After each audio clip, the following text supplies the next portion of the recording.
All right.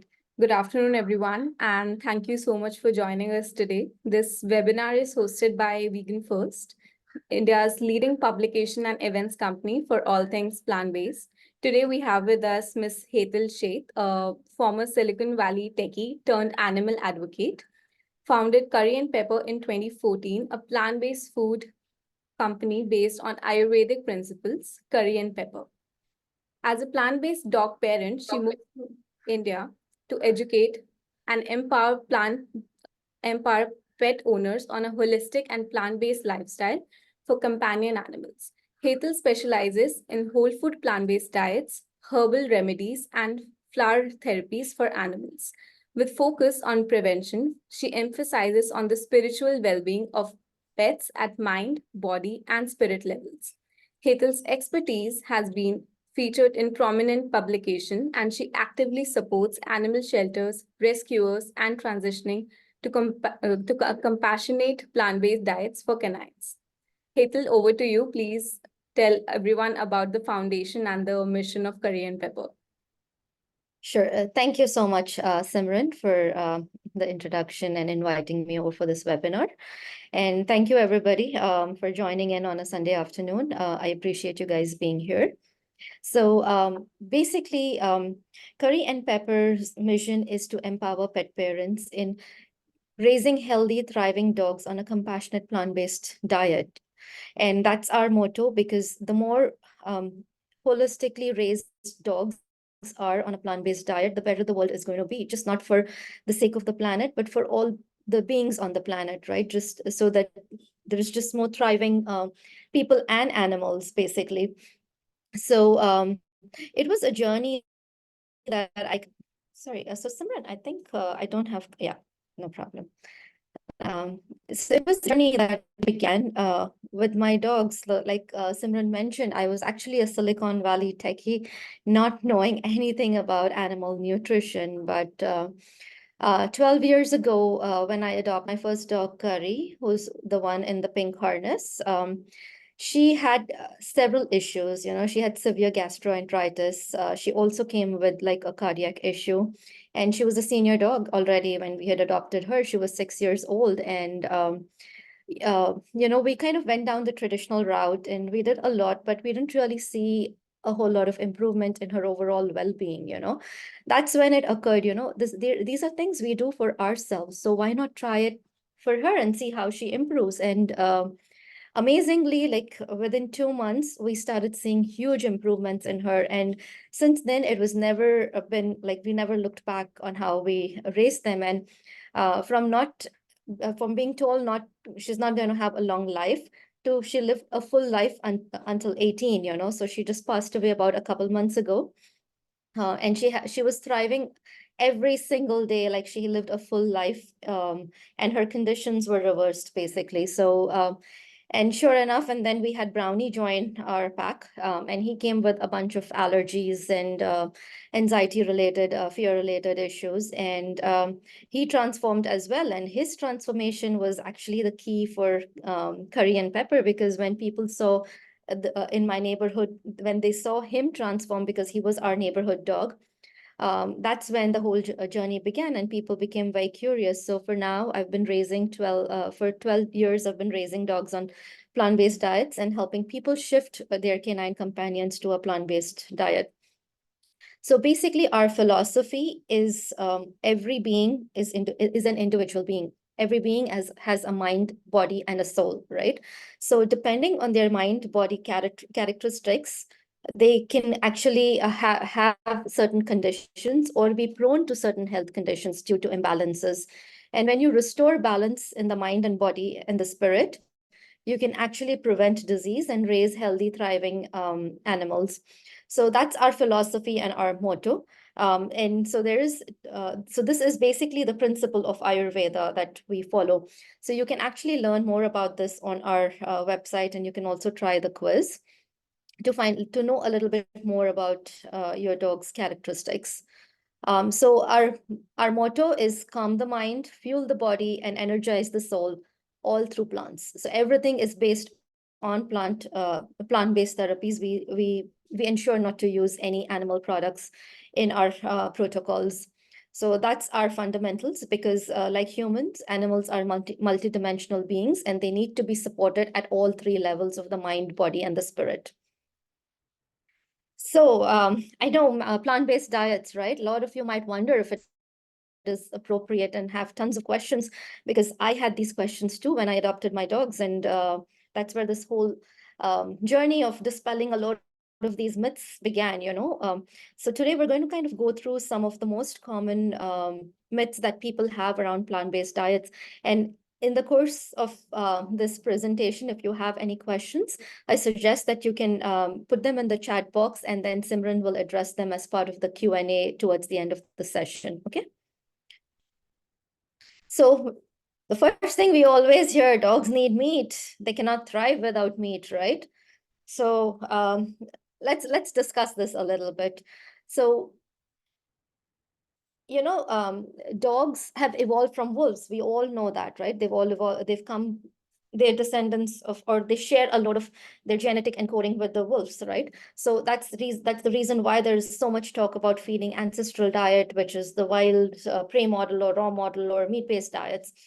But interestingly, the fact that what science tells us, okay, domestication was a process that started several thousands of years ago, like 37 to 40,000 years ago, okay? So they started cohabiting with the humans, and that's also around the time when the agricultural societies were coming up, right? Agriculture began. So people started domesticating dogs as early as Stone Age.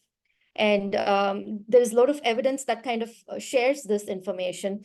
And a lot of these scientific evidences will be shared as part of our post-webinar email, and we'll share the links to you for further reading. And then what the University of Barcelona did was a research study a few years back, like I think around 2016 or 2018.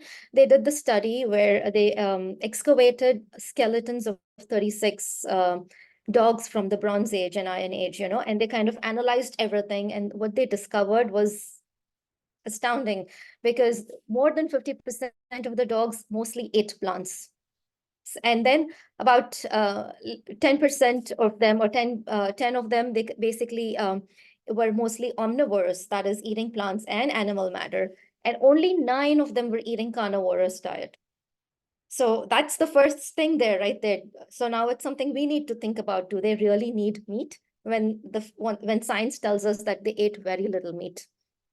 Because because it was a symbiotic relationship between humans and what is the now modern dog, where they were kind of cohabiting together, and the humans provided the food, because that was when the farming started off grains and everything. So dogs actually at that time, they mostly ate millets and other plant matter and vegetables and stuff like that. And another interesting fact is, out in the wild, even if you consider the wolf, only 20% of the time they eat meat, because they don't get a kill every day. They go without food for several months. And during those months of fasting, they actually only eat fruits. So 80% of the time, they're actually eating fruits. So that's because the wolf is very different from our modern day dog, right? But one of the things that most people, I think we hear often is they have large, sharp canine teeth, so they're designed to eat meat. See for yourself, that's the skull of a wolf, how long the jaws are, how large the teeth are, okay? And that's up there is our modern dog. The skull size has shrunk, the jawlines have shrunk, and the canines have also become smaller comparatively. So dogs started evolving as part of this cohabitation process, okay? So their jaws were no longer as strong and as firm, the muscles, as the wolf, and that's one of the reasons why they also kind of shrunk in size, because they started several thousands of years ago. They already started eating plant matter, right? So the body started evolving as a result of that. So they kind of went through physiological changes. They also went through anatomical changes, okay? So that's the other thing that we hear, but dogs have a small or a short GI tract. So they're supposed to eat meat because that's what is suited for a shorter GI tract. They don't have a large, larger intestine framework like herbivores or omnivores, so they cannot process plant-based matter. But you know what nature did? Because dogs have a shorter because dogs have shorter GI tract, what nature did was change the gene encoding. So in changing the gene encoding, they tested 136 dogs and several hundred wolves, okay? And what they found was every single wolf had 2 copies of the AMI2B gene, and the dogs had up to 30% of the AMI2 copy genes. So there was a genetic change that happened as a result of this whole evolutionary process.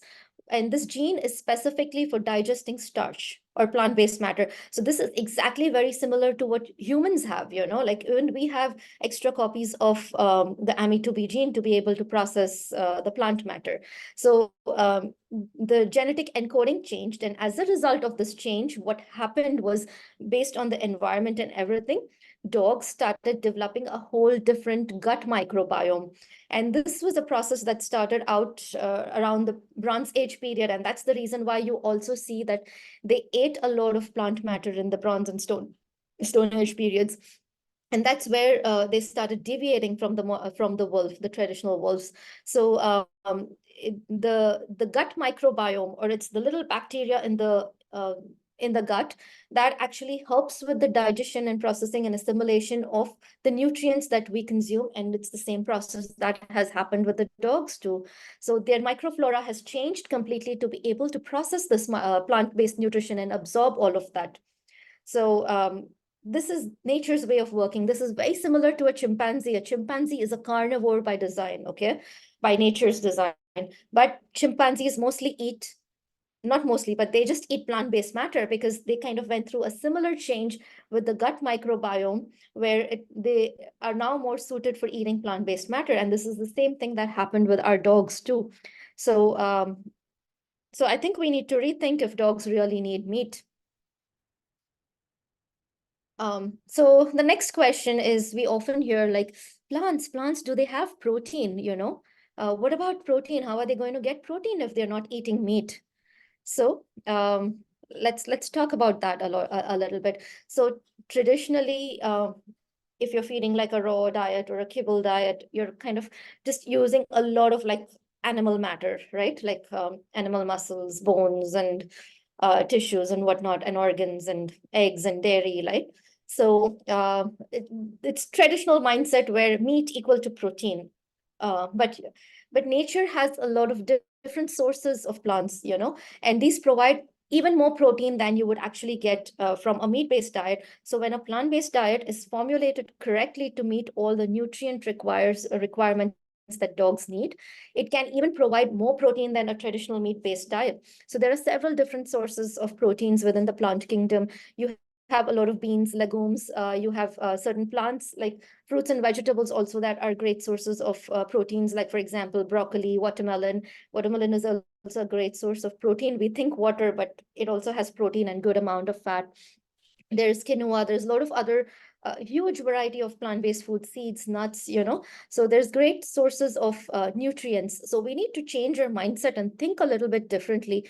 What is protein? Protein is a combination of different amino acids. What dogs need is these amino acids. They need 10 essential amino acids in their diet. And when their fresh diet is formulated correctly, providing all these 10 essential amino acids, they get enough protein as part of their diet, and you will not have to add meat or dairy to kind of compensate for it. So the key is formulating the diet that is nutritionally sound and complete, which provides all the amino acids that they need. So the next question is, great. Now, so we found these different ingredients that we can feed our dog, but are they going to eat because they're so drawn to meat, or they're going to be eating meat? So you know what, as part of this whole evolutionary process, if you see, a dog's nose occupies about 80% of their brain. Okay, and they have as we are all aware, they have a very strong sense of smell compared to us humans.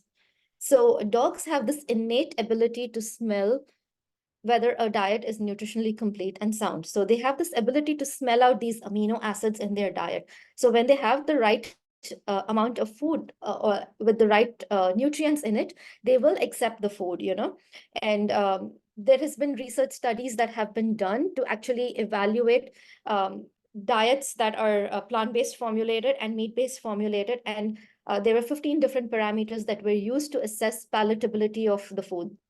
And what this research study really revealed, it was a large study. It involved about 4,000 plus participants, okay? And this study revealed that on all of these 15 parameters, um, there was no significant deviation in terms of response to food. So in terms of palatability, as in like, they measured indicators like licking their lips or cleaning up their, like wiping up their bowl, excitement, the tail wag, etc. when they're eating their food. They found no major deviation with that. What has happened and why sometimes people run into challenge? So by the way, that picture is Vivian in California. Like this was the first time she was trying the plant-based food, and you can kind of see how motivated or excited she is about it. So the challenge that we run into is because most pet parents do end up feeding processed or commercial kibble or commercial meat-based food. And as a result, these products or these foods are added with something called digest, okay, which is intestinal remains of animal fat like fish or sometimes even like beef, etc., like cow, etc. So these and they add other palatants to the food. So it is that what happened to kind of build that brand loyalty, for so that the dog is kind of addicted to that food. So it's almost like an addiction for the dogs to that particular taste of the food that they've been eating, the commercial food. So it takes a little bit of work wherein you kind of have to realign their senses and reteach them and connect them back with the food and teach them to eat the plant-based ingredients. It's a one-time effort that you put in, which is what we here at Korean Pepper do, is we help you teach your dogs reconnect with the food using their senses. We call it the food sensory protocol, which kind of aligns with using the senses and realigning, like removing the addiction from the commercial food and then aligning with foods in nature directly. And it's amazing, once you go through the exercise, you'll see that your dogs will actually eat a huge variety of plant-based foods. And I'm going to have Shikhar talk a little bit about this because when his dog Mickey was on a plant-based, sorry, he was on a meat, that's Mickey. This is before when he first came to us, and then the right side is the picture of you seeing him now. So when he first came to us, he was on a meat-based home-cooked diet. So when you're doing home-cooked diets, you will wonder, oh, but we don't add palatants or anything in home cooked diets, right? But the structure of a meat-based diet and a plant-based diet is slightly different, wherein meats tend to have a lot of saturated fat, which is what a lot of dogs are drawn to. It is the smell of that saturated fat that they are drawn to. So and saturated fat, as we all know, is not great for health, right? And on the other hand, plants have all the nutrients that we need, including fat, but it is healthy fats that they have, right? And there's more fiber. So it's a little bit of a learning curve that we kind of teach them through. It's like rekindling their senses, because if you think about it in the wild, they would actually eat plants, the green leaves and herbs and even fruits naturally, right? So it's just that we recondition their senses. And I'm going to have, rather than me talking about this, I want to hear out Shikhar and Mickey's journey and how the transition, how they worked with the transition, from a meat-based diet to a plant-based diet. So Shikhar, do you want to share your journey? Yes, thank you so much. I hope I'm audible. I'll take about a couple of minutes to talk about the transition. So when we are transitioning, this is all my observation. When we're transitioning our dog from meat-based diet to a plant-based diet, the first thing that I've observed is the transition of our own individual mindset. For example, it took me some time to identify and acknowledge that, okay, I need to work on Mickey's diet because initially my mindset was if Mickey eats meat, that means instinctively he likes to eat meat. That means instinctively it's healthy for him. But as we have heard today, dogs also tend to like things which are instinctively not healthy for them, but they instinctively like it. They're essentially not healthy for them. For example, Mickey loves bread. Mickey loves biscuits. Mickey, I mean, we have a community dog who just faced a Russell's viper snake instinctively, and he got bitten, a venomous bite. Of course, he's safe now. But what all these instances tell me is that, okay, it's not a dead giveaway that if a dog is consuming animal based products, then that means it's healthier for them. So the first mindset shift is required is individuals. And then the next one was, okay, I still need to work on his diet, was because the more I spend time with Mickey, the more I realized how lovable of an animal he is. And then I saw similar behavior traces, behavior aspects in other animals too, chickens, goats. And I was like, wait a minute, I can't differentiate between the two as much that I'll get one killed and the other being fed. So that's when I was wondering what to do about it. This is a big dilemma. And I got to know about curry and pepper, got in touch with Hetal, which was a very good part because when I first had a discussion with Hetal about 20-30 minutes, I had a lot of questions, the kind of questions that we are seeing today. And Hetal was able to address those questions one at a time. It was still then, okay, these questions, you can answer these questions, it's all great, but transforming in reality is not going to be easy. You'll just probably give me a diet chart and then I'll have to take all the headache of transforming Mickey's diet. What if it doesn't? So, but I was like, okay, I still have to face this dilemma. I took the diet chart. I mean, Hazel had a few questions about Mickey. She gave me a diet chart based on the overall aspect or personality trait of Mickey. And then I started following it. It was put down to the T what kind of nutrients are going to be available, what kind of carbohydrates, proteins, fats.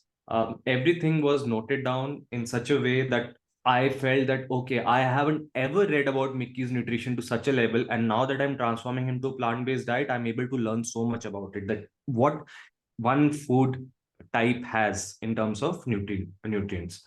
But then when we tried out, Mickey wasn't immediately accepting what he was giving because he was given a list of 20 odd ingredients mixed together. It looked really palatable. As a human being, I could eat all of that. It was all natural, but Mickey liked some parts of it, some parts he did not like it. So I was like, man, I have to go back to meat. Do I have to do that? So I got in touch with Hetal. Hetal, this is not working out. So instead of Hetal making me sound like, okay, I've given you a diet chart and it's done, she hand holded me. She handheld me. She gave me step by step. Okay, if today Mickey is not accepting, let's say, soy, you can try out tofu. If he's not accepting tofu, you can try out silken tofu. Take it one step at a time. Make minor changes. If he is not liking pumpkin seeds, maybe you can try out a different form of seeds, chia seeds. There are such different kinds of seeds that she had given me, watermelon seeds.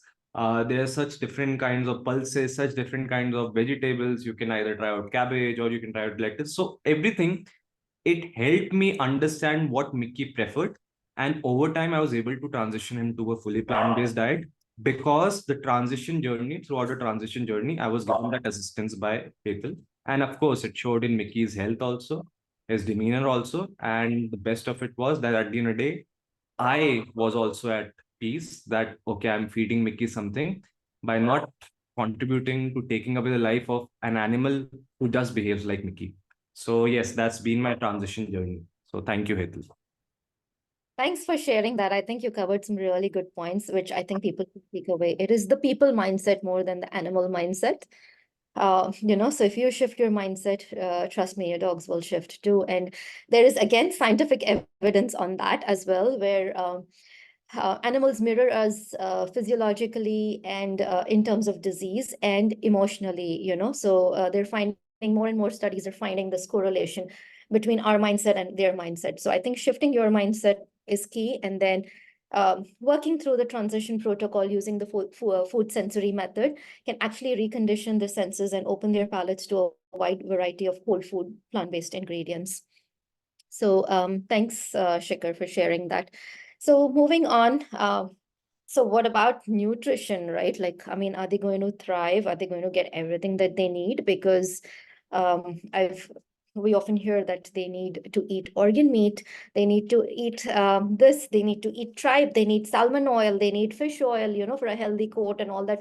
So how are we going to achieve all of this with plant-based nutrition? So at first, this can be very daunting, but Trust me, it's not that difficult because nature is amazing. Nature has designed everything that we all need, like the Bible says, there is a plant for every illness and a plant for everything that you need to fulfill your physical needs, so we just need to look at nature in a different way now, so essentially what dogs need in their bowl is they need good amount of protein, anywhere between I say 20 to 25%. That is more for adult dogs, but we also have to factor in the life stage. So if you have a younger dog that's a puppy, you need a little bit more amount of protein.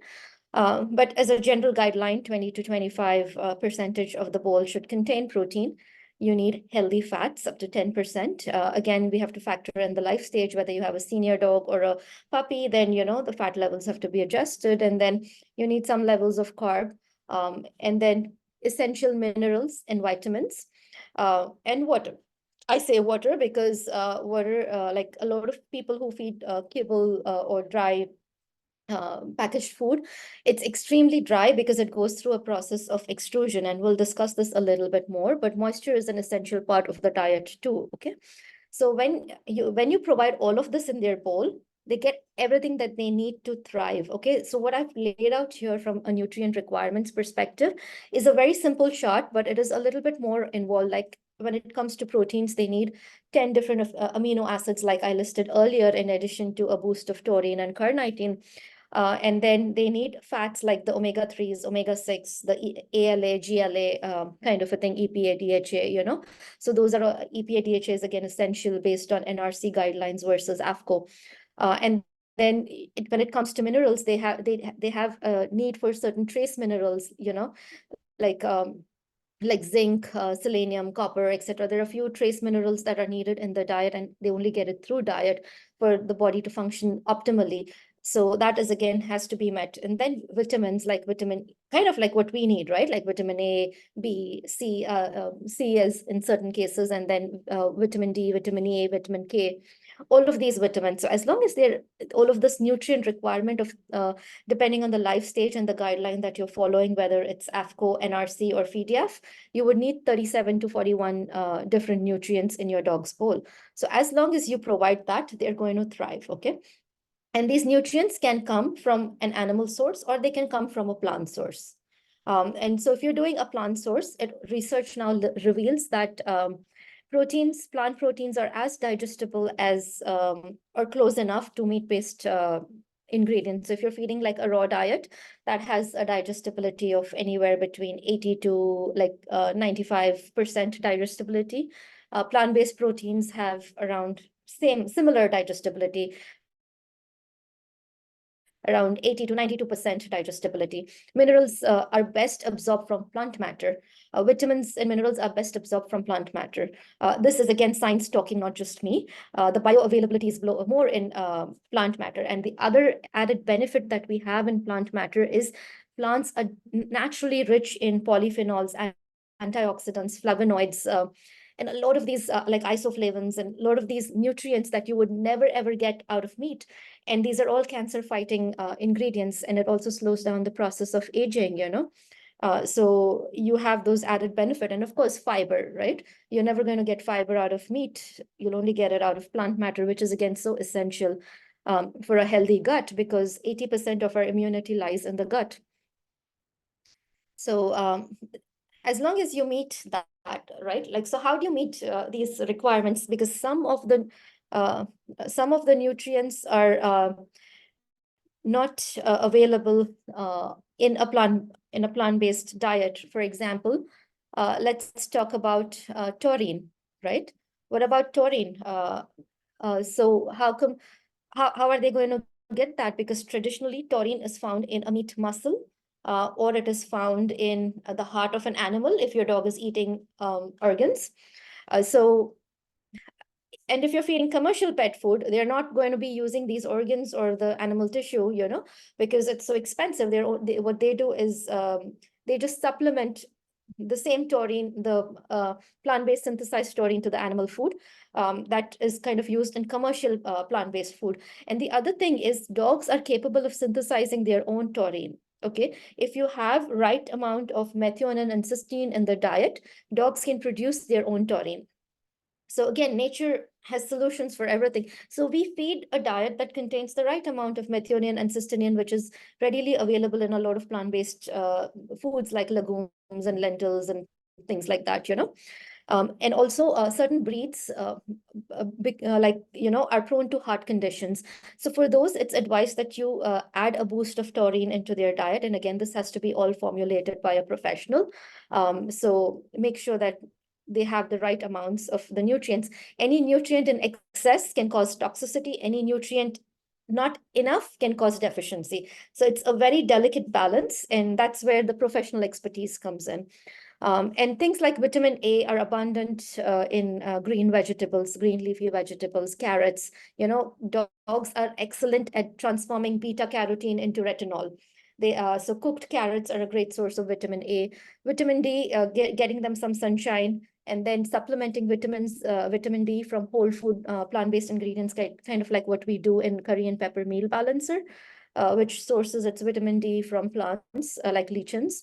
And then again, B12. So B12, what's interesting, this is even for humans, right? So B12 is available in plants in a very small trace amount. It's also available in fermented veggies, which are also a great source of probiotics. So that is also a great addition. They're also available in sprouted beans. Okay, these are again great for and healthy for your dogs because it adds a lot of prana and life energy into food. So it not only brings in trace amounts of B12, there is a little bit of additional supplementation of B12 that is required. And you can easily get those as well from whole food plant-based nutrients, as in the curry and pepper meal balancer. And B12 is also very essential for maintaining a lot of different functions, like the neurological functions, the gut absorption of nutrients and all that. So again, as long as you're feeding a completely balanced diet, you will not have these issues. Again, calcium is another thing that people ask about, So calcium also is easily found in a lot of plant-based ingredients, like nuts and seeds are a great source of calcium. Certain vegetables are a great source of calcium, like kale and spinach and things like that, So there is abundant of foods that you can source from nature and feed a whole fresh food diet to your dog that is nutritionally complete and balanced. So if you're providing them all these nutrients that they need in a plant-based diet, they can absolutely thrive. So that's basically what we suggest feeding. This is just a simple, illustration of what goes into the curry and pepper recipes, and the meal balancer fills in or bridges the gap in terms of nutrients, like for things like taurine, carnitine, etc., that we just discussed. So there's nothing like a whole fresh food diet. So again, people might ask, what about scientific evidence, right? There's a study that was done by Professor and veterinarian Dr. Andrew Knight, where they actually evaluated sprint racing huskies. So sprint racing huskies are living in like extreme climatic conditions, like in Alaska and those other areas where there's a lot of snow. So their calorie requirements are quite high, like really high compared to our modern dog, right? Because they're also pulling the sledges and things like that. So they're working dogs. So they have a higher nutrient requirement. And because of the climatic conditions that they're living in, they need adequate amount of fat and things like that so that they don't lose muscle, and a lot of protein is needed, So this study, what they found was they fed a group of dogs a meat-based diet, and another group of dogs, the sprint racing huskies, a nutritionally complete plant-based diet. And what the study revealed was there was no change in hematological values, no change in performance with dogs on plant-based diet. So if these superpower dogs can thrive on plant-based dogs, certainly our dogs can, right? So what about so I think there was a question that Simran asked, and like when we were discussing this webinar, and she asked me, what Hi. about, Hello. yeah, do you want to share, Simran, like the Yeah, question that, am I audible? I was trying to switch on my mic since a while now. Okay. So we have been receiving a lot of questions from the community we have, and people have constantly been asking, is the plant-based diets or the vegan diets, are they backed by scientific evidence? Is there any proof on, do vets recommend these diets? So if you could tell Great people a bit question. Great. about. Absolutely. So, plant-based diets are being researched for over a decade all over the world, like in US, Europe, Australia. There is a lot of research that has been going on around this area. And what the research actually reveals, I'm going to just share a summary, okay, in the interest of time. And I will share the links post-webinar for further reading for those of you who are interested. Um, So what research reveals is dogs on a plant-based diet live 1.5 years longer than dogs on a meat-based diet. That's motivation enough, right? We want our dogs forever with us, right? So that's the picture of Bramble, one of the longest living dogs. He was from UK, and his mom, Anne Heritage, has raised plant-based dogs successfully for the over 2 decades. And all of her dogs have lived long, healthy lives, above 20 years. And Bramble was a border collie, a working dog. And again, so high nutritional requirements. And he thrived on a plant-based diet, and he lived to be like 27 years old, right? So again, that is what now research is proving. Yes, they live longer than a dog on a meat-based diet. Another interesting thing, what they found, so this was a very large study that was done, okay, by Professor Andrew again. And they evaluated like 2,500 plus dogs. And what they found was dogs that were on a plant-based diet actually didn't have to visit the vet that often. And we'll kind of deep dive a little bit into that in the next slide, okay? And what research also shares now is the mineral digestibility, what we discussed earlier. This is true for both dogs and cats, okay? That the digestibility is way more when these ingredients are sourced from plants. So basically, plant matter is more bioavailable, the minerals and vitamins. And interestingly enough, cats also digest plant protein way better than dogs, and they have like a digestibility of 97%. And then there was this study that was recently done last year in US that actually revealed that dogs on a whole food, lightly, gently cooked plant-based diet actually have better gut health, better immunity. They're not as prone to obesity and a lot of other conditions. Their gut microbiome is healthier because they're on a plant-based diet. So links for all of these will be shared. I'm going to just share a little snapshot about what I meant, why fewer vet visits, okay? So this was a study that was a separate study that was done by Professor Andrew and others. And again, this was a large scale study where they kind of evaluated dogs for different health conditions like GI issues, skin issues, kidney issues, liver issues, cancer, mobility issues. They had like about 15 or 16 different disease criteria that they evaluated. And what that research revealed was dogs on a meat-based diet were prone to more health conditions, like the traditional, conventional processed food, okay? They had more diseases.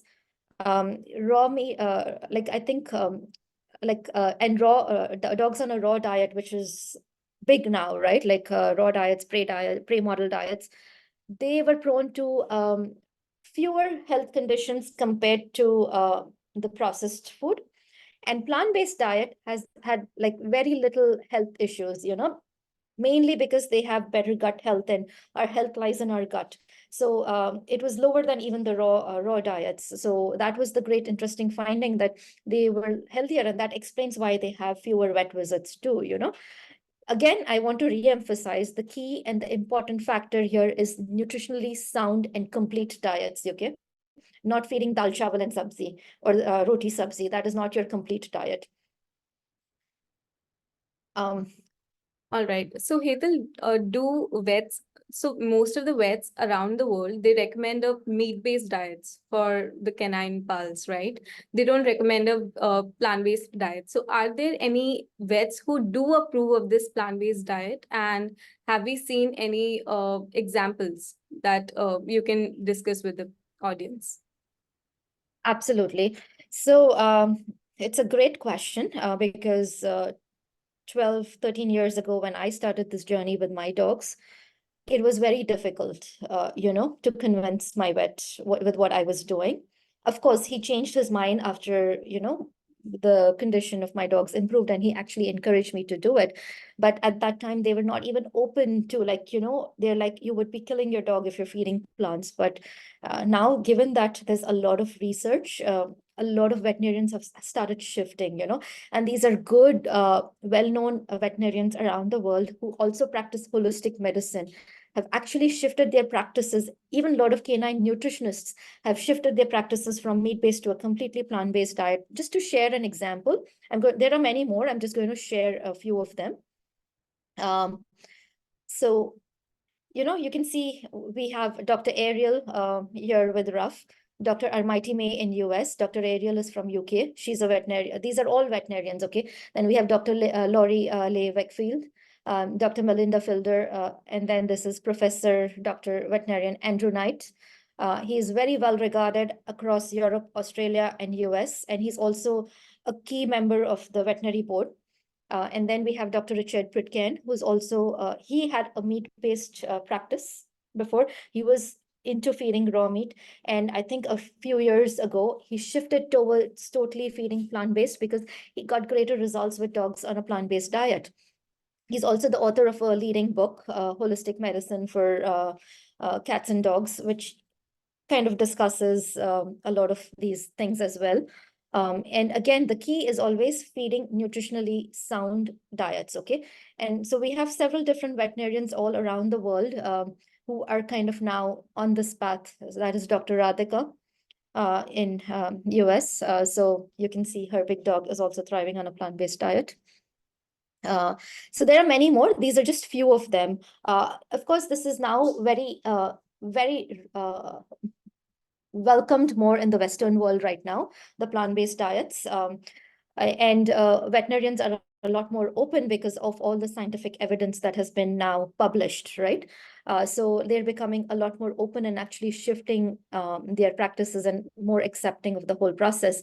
It is not so open right now here in India. I think veterinarians here in India still believe that they have to be fed meat. And this was something I struggled when I flew from US with both my dogs at 14 and 16 years old to India 2 years ago. My vet at first was very reluctant and he thought I was killing my dogs. And seeing the condition of my dogs, he's actually now their practice is more accepting. So it's very important that when you talk to your veterinarian about the shift in diet, you can share some of these evidences, the scientific evidences, so that they're also more educated and more informed about these new upcoming findings.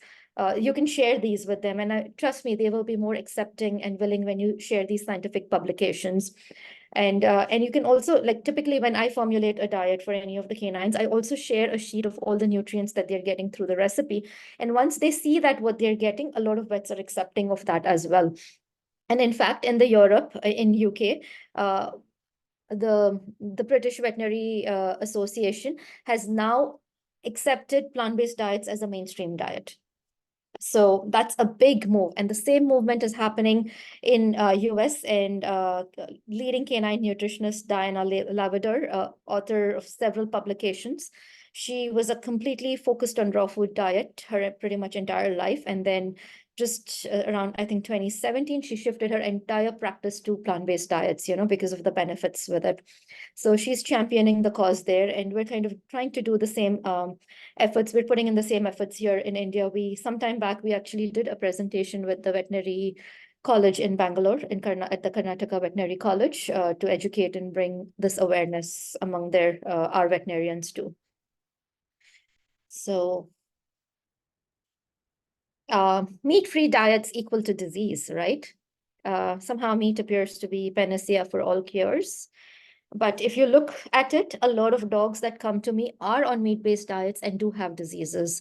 I'm not saying that plant-based diet is disease-free. Disease is going to happen in dogs, but you can prevent and manage it better on a plant-based diet. So there is no one perfect diet. There is no one magical recipe that is going to prevent and cure everything. Diet is a lifestyle. So you have to maintain a healthy lifestyle for your animal. And it's a continuous process. So as you're continuously managing the right lifestyle and diet, you're supporting the whole being, and that's how you prevent disease. So meat-free diets are not equal to disease-free animals. In fact, meat and dairy are the #1 allergens in dogs. How many of you have dogs that have allergies today? You've done chicken, you've shifted to lamb, and then vets recommend fish. So you do fish, and 3 months later, they cannot tolerate fish, and they're still scratching, getting ear infections. That does not happen as much with plant-based diets because they're not as sensitive to plant proteins. And in the plant kingdom, you have a huge variety of proteins that you can rotate based on the seasons, so you can support them more holistically. So this is, again, based on research, me not throwing numbers or statements randomly. This is research. Top allergens are meat and dairy, as you can see here. And what happens is when your dog starts becoming the meat, like of the traditional diets like chicken, beef, lamb, and rabbits or whatever else you're feeding, they start looking at novel proteins. What are novel proteins? They're exotic meats like crocodile meat. Believe me, yeah, there are people who feed crocodile meat, kangaroo, emu, ostrich, um, crabs, and now even insects, right? And after a point, they become sensitive to that also. What do? You've already depleted our animal resources. Now your dog is still not healthy. So what is the answer? And this is one of the reasons why a lot of vets in the Western world have now started shifting their practice to plant-based diets or even recommending it. So this is what I wanted to share again. This we discussed whether, why they have fewer vet visits. And this is a snapshot of that research that Dr. Professor Andrew Knight did. And you can read the full study later on. But the probabilities, as you can see, not just physical health, but even behavioral aspects. Plant-based diets fared better. The green ones are the plant-based diets compared to raw and processed meat-based diets. So only 3 disorders appeared in plant-based diets, whereas raw diets had 8, and about 11 conditions prevalent in the processed commercial diets. So this is, again, these are things that you can share with your vet, So I'm going to switch gears here. And I want to have Adit share his journey, So Adit came to us with Happy. I remember that night very vividly. It was 11 p.m. and he called me and he's like, my vet said my dog is in renal failure. He may not survive. What can I do? And he was on a meat-based diet back then. So Adit, do you want to just share your journey of what happened and, what kind of diet Happy is on now? Yeah, hi, yes.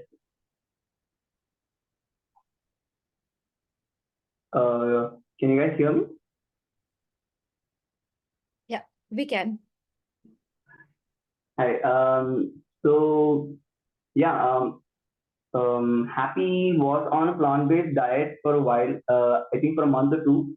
And then there was a day when I had to take him to the vet, and the vet told me he has a disorder. He has a problem. It's called leptospirosis, because of which he went through a renal failure.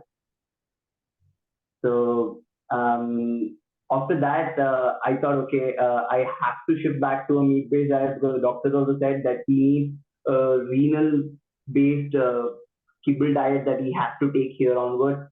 So I was very confused because it didn't match with my ethics and what I was trying to follow.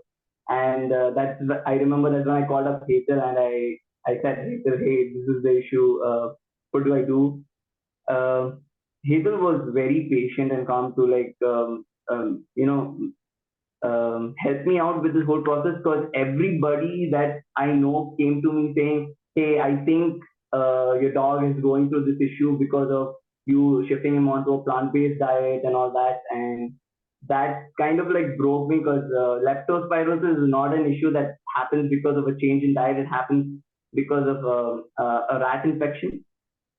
So either way, Happy is healthy today, because the doctors told me if I hadn't got him to the vet on time, he probably wouldn't have survived 2 3 days. It's been 6 months ever since. He's fine. He's healthy. His reports have come out well. He's still on a plant-based diet, uh, a specially plant-based renal diet that Hazel advised me with. So he's on a completely plant-based diet now, and yeah, he's doing fine. All his reports have come out really well. He's off his medications and all that. And I'm just glad I met Hazel at the right time.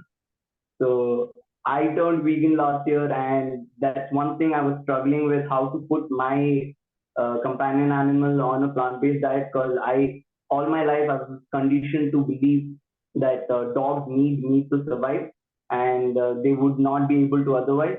But she gave me the hope, hey, it's possible. I did my own research before, and it's definitely not something I could have done on my own. You definitely need a professional to help you out with transitioning them onto a plant-based diet. Because I tried once where I just put all plants, all vegetables and stuff onto Happy's bowl, and then he just immediately refused, because Happy is the kind of dog that would eat anything. But here he was like, no, there's too many plants, and it was difficult initially, but because of Hazel being so patient and advising me on what alternatives that I can try, um, Happy just transitioned within a week. He transitioned into a plant-based diet, and now he's on a completely plant-based diet. Yeah. And so just a funny thing. So his cat also steals Happy's food. So yeah. So he enjoys the plant power.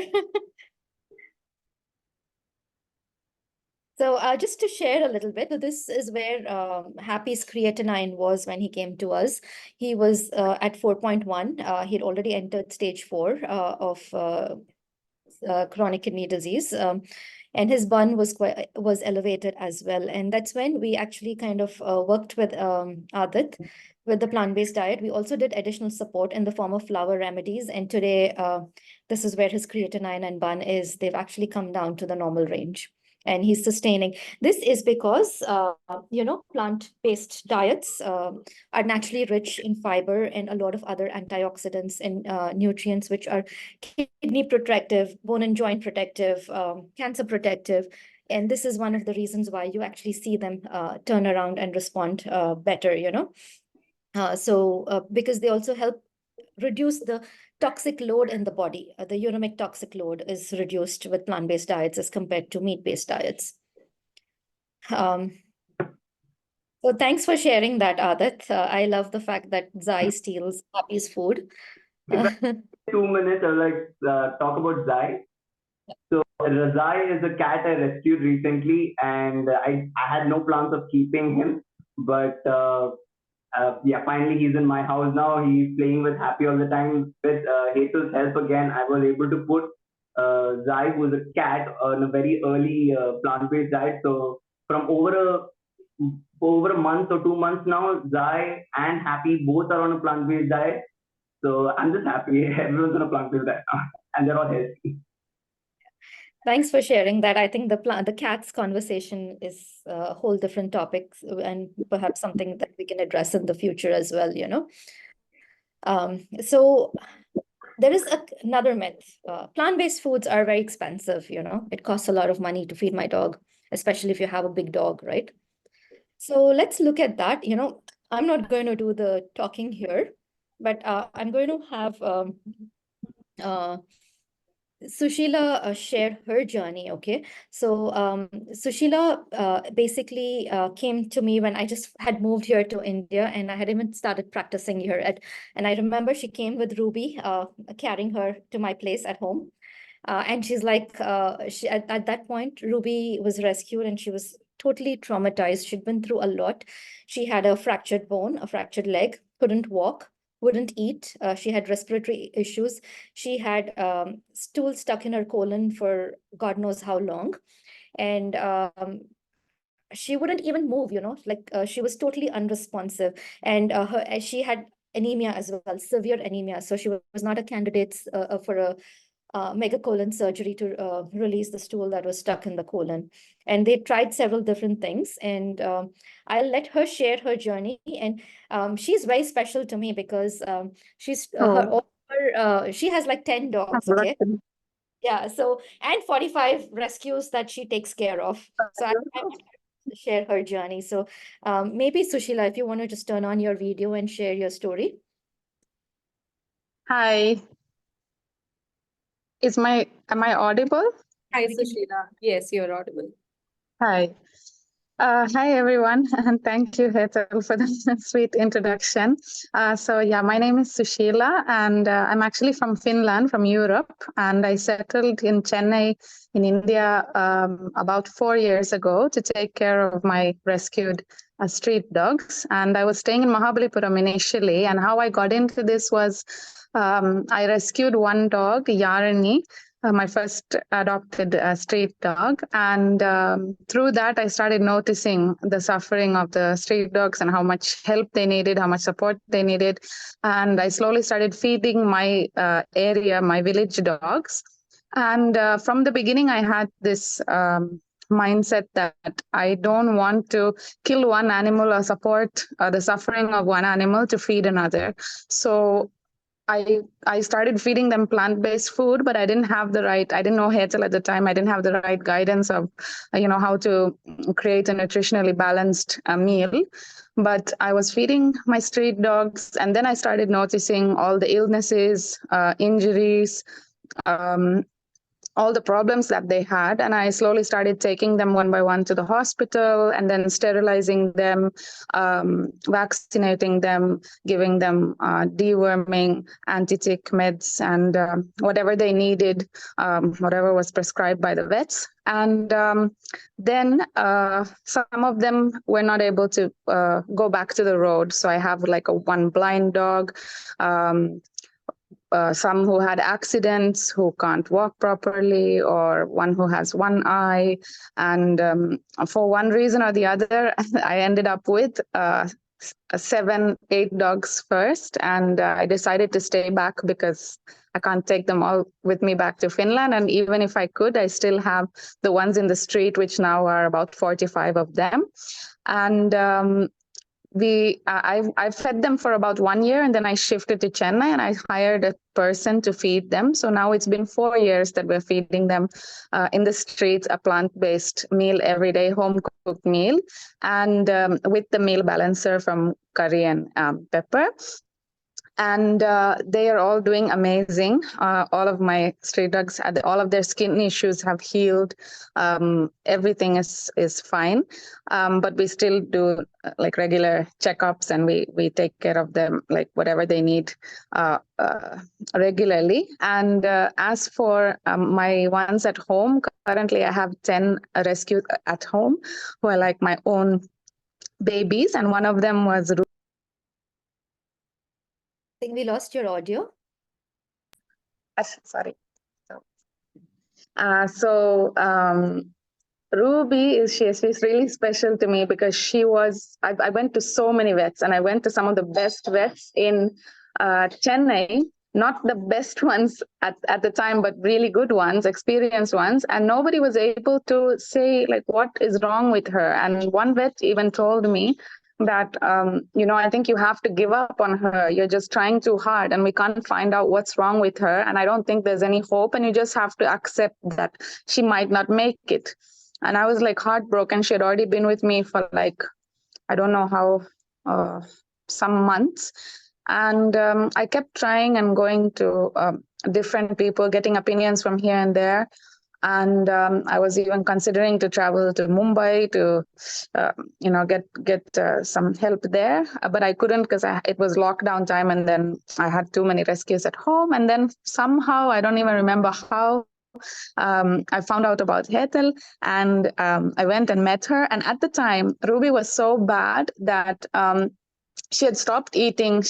In the beginning, she ate the food that I was feeding the others, the plant-based food. But then she stopped eating completely. She wouldn't, and I had to resort to non-veg because I was scared that she's gonna die, like she's not eating. And the doctors were just like, just give her anything to like keep her alive, basically. And I was, because I couldn't cook like non-veg at home, I was giving her chicken biryani, like the worst of the worst. And even that, then eventually she didn't want to have. And I was totally like helpless. What do I do? And then when I went to Hetal, she was like, how about just try her on vegan food? And I'm like, how on earth is she going to do that if she's not even having chicken biryani? Like, why would she even touch it?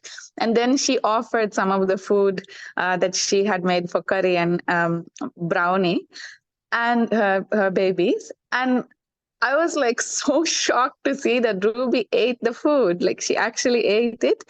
And that gave me so much hope that, okay, she might really like, we can do something about this. And then with Hetal's guidance, with supplements and the diet and, what tests we should do, everything, that's how her healing journey really started. And then along with the right vet, I'm sure like without Hetal and without the experienced vet together, Ruby wouldn't even be here today. Like she was so bad.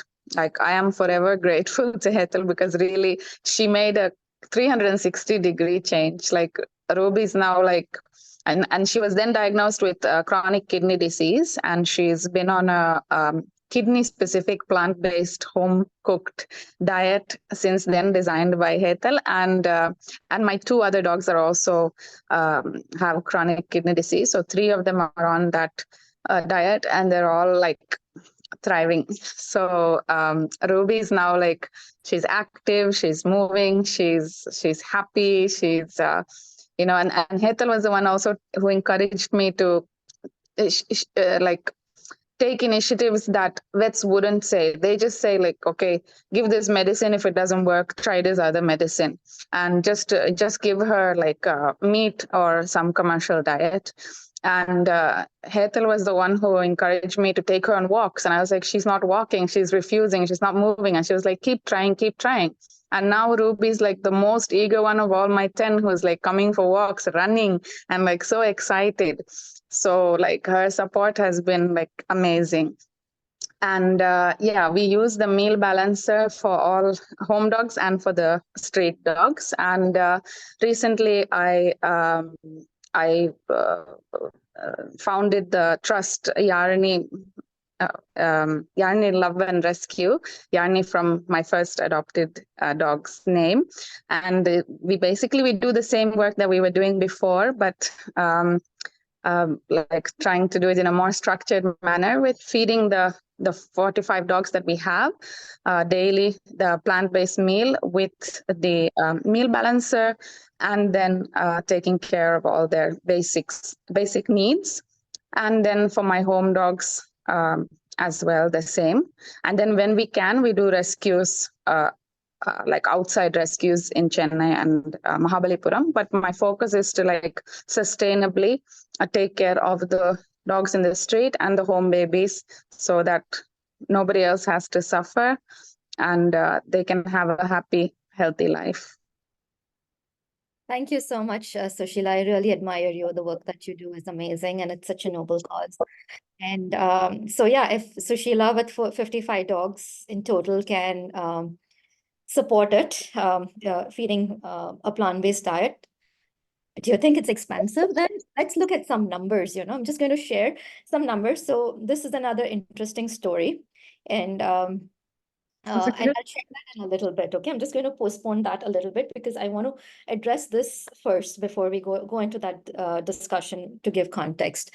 So is plant protein digestible? There are a lot of great sources of plant protein like chickpeas, lentils, and then we have different legumes and stuff like that, right? So when prepared in the right way, research now reveals that plant protein is equally as digestible as meat-based food. So then you will hear people saying, those who are in the Western world, what about glyphosate? Glyphosate, for people in India who are not aware about it, is is a pesticide that is sprayed. It's used as a pesticide, as well as it's used as for quick ripening of chickpeas, peas, and those kind of foods, right? So the turnaround and the quantity that is produced is more. It's and GMO and all that stuff, right? Like, so they will say like that causes cancer. But what about like if you just take a step back and think, okay, the corn that your chicken is eating is is affected by glyphosate as well, and the grass, everything right now, right? So the thing is, if you think about it, if your chicken or the cow is eating the plant matter for 365 days, they're accumulating the glyphosate or whatever other pesticide around the world for 365 days. What happens is, because they've not evolved like us to be able to flush out these toxins as much, the toxins start accumulating in their fat tissue, in their bones, in their kidneys. So 365 days of load is accumulated in the body. And then your dog eats one chicken. So he's getting 365 days of toxins in one meal. Now your dog is eating that for 365 days. Do you just imagine, do you see how it multiplies, or the load that the body has to now shift? Whereas if he was just eating the plant-based meal, there is some toxins, but it's much lower, and the body is able to handle and cope with that better. And for those of you who are in the Western world, can always look at feeding more organic, because one, organic food has more nutrients compared to like the genetically modified or the non-organic ones. And a lot of these, like it's not such a big of an issue here in India, because GMO is not so prevalent here. And the pesticides that are used here in India are very different. Those can be washed away, and if the meals are prepared in the right way, that we kind of teach you that when we go through the one-on-one consultations, we kind of teach you how to do all of that, so you kind of reduce the load of the pesticides and stuff if you're not doing organic. So plant protein based on science is as digestible as or close enough to meat-based proteins. So those of you who are interested in shifting your dogs to a plant-based diet, stay tuned. We have a very special announcement right after the Q&A that I want to share with you guys. And I'm really excited to share that today. So commercial versus fresh, right? We already saw in another, in the earlier slide, where we saw that dogs on a commercial diet, commercial meat-based diet, had a lot more health disorders and behavior disorders compared to dogs on a plant-based diet. So now when you start feeding them fresh, whole food plant-based diet, they can thrive even more, you know. I'm going to have shared the story of Yogesh Nayak from California. He reached out to me like 2 or 3 months ago with his dog. So he has 2 Breeds, okay? So Breeds are large dogs. They have a lot of hair. So these were traditionally raised in France. They're not very common in US, but only special breeders can have them. So so they have very special nutrient requirements just because of their large size and the amount of coat. You know, the hair that has to be maintained, they need a lot of meat. So these were dogs that they're like sheep dogs, okay? So they were used in the World War. So you can imagine the kind of diet they need. So back in France, those days when they were created or designed, because none of the dogs are natural anymore, they were fed horse meat. Can you believe it? They were actually fed horse meat. So that is their traditional diet, because that's where they get the nutrients to thrive. So let's listen to what Yogesh's story is with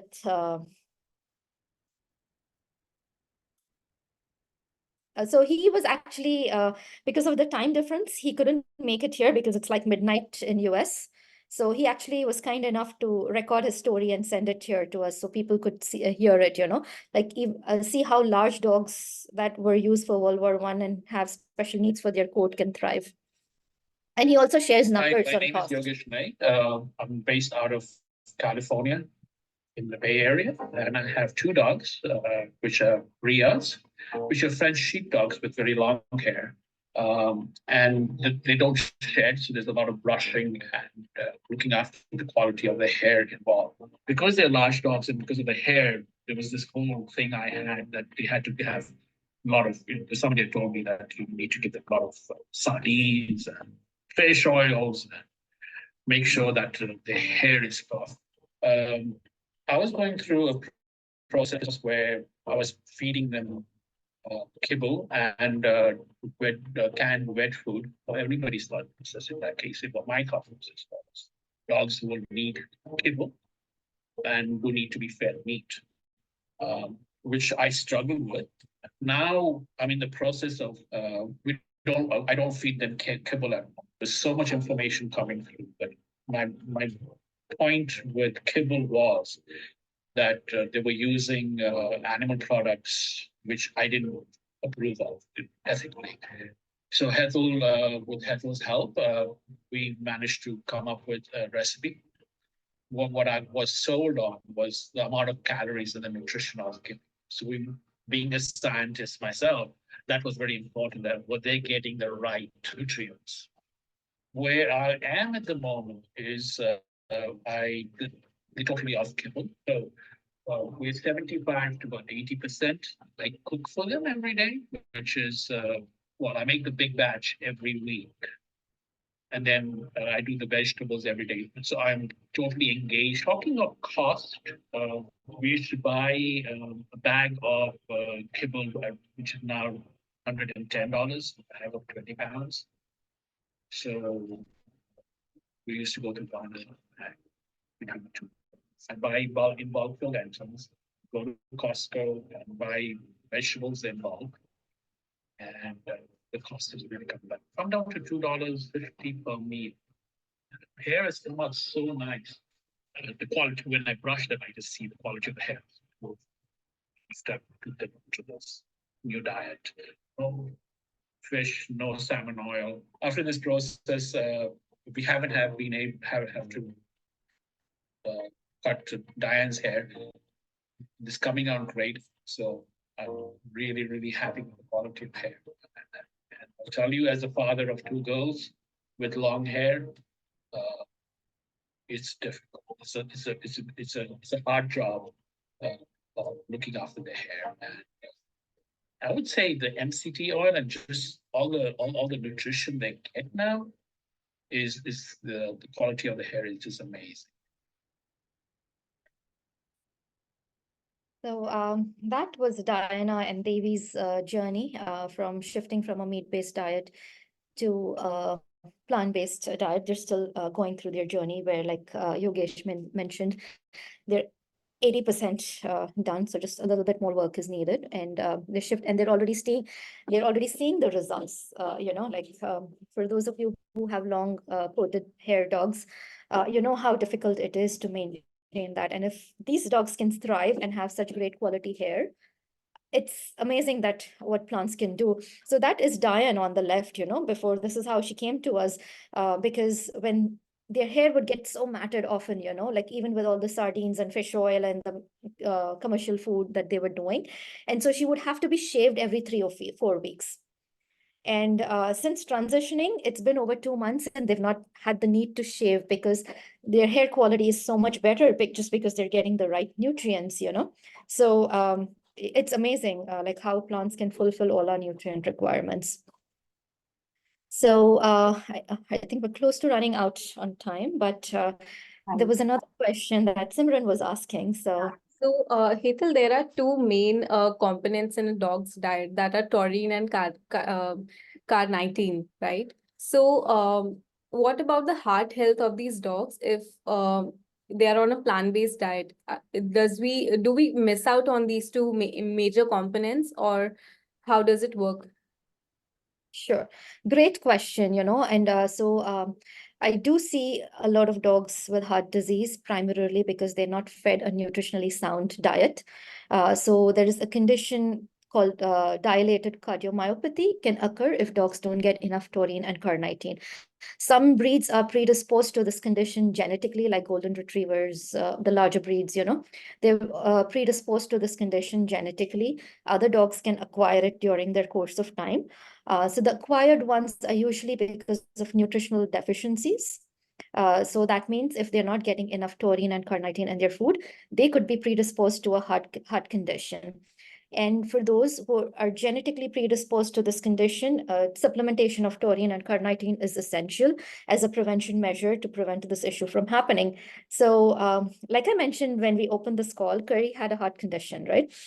So she had a heart murmur, which is how the DCM journey begins, basically, and this is when we had adopted her when she came to us at the age of 6. And that's when my veterinarian told me, you need to feed her meat because that's how she's going to get her taurine and carnitine. Otherwise, she's going to die and not live long. And she lived to be 18 on a plant-based diet. So the point here is a nutritionally sound plant-based diets, which have all the right nutrients that they need, they can thrive. They would not need it. So the key here is that the diet be formulated correctly. It has the right amount of all the amino acids that they need, the right amount of calcium, phosphorus, the ratios are maintained, the omegas are maintained, then you will not have a problem. Yes, if you're feeding an unsupplemented, unbalanced diet, that's where the issues occur. And so in this whole process of making this home cooking journey easy, because I know it was very difficult, in the beginning, 12 years ago, I would have to open up different things and add it in. And so we've made that process easy. And that's the reason why we actually launched the curry and pepper meal balancer to allow pet parents to cook fresh home cooked diets at home. It comes with recipes. So all the hard work is done. You just follow the recipe based on your dog's weight, add the curry and pepper meal balancer, and then, feed based on the feeding guidelines that are provided along with it.